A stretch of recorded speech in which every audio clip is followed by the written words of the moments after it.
I think, novations are of the, all of the other, exit strategies that most wholesalers use, in terms of creative finance.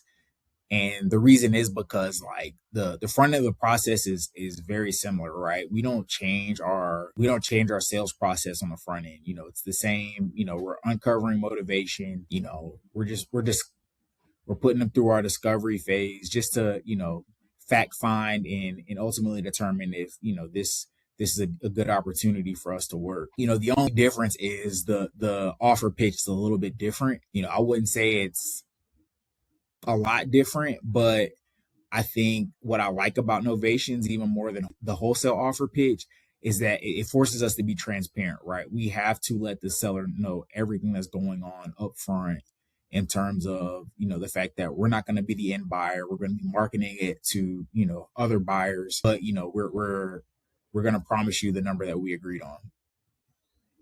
So again, like the whole sales process is the same other than the offer pitch. The pitch is different and, we have to be transparent about what's going on. But most of the time we're able to offer the seller a lot more money than we would be if we were, just wholesaling the deal, right?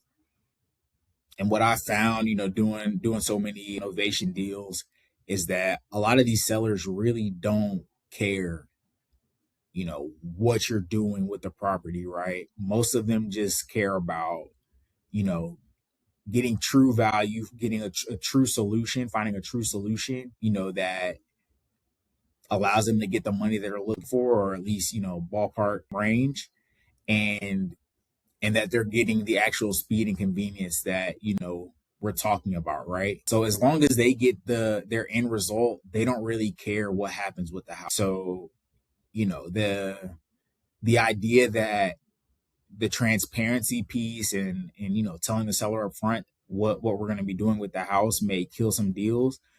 Honestly, it's just kind of a mental hurdle that I had to get over, and most wholesalers have to get over when they kind of transition from wholesaling to doing some novations, right? But after doing so many, you kind of get that proof of concept and you kind of understand that, hey, this works just as well or even better in some cases. So you just kind of have to get that proof of concept and get over that mental hurdle.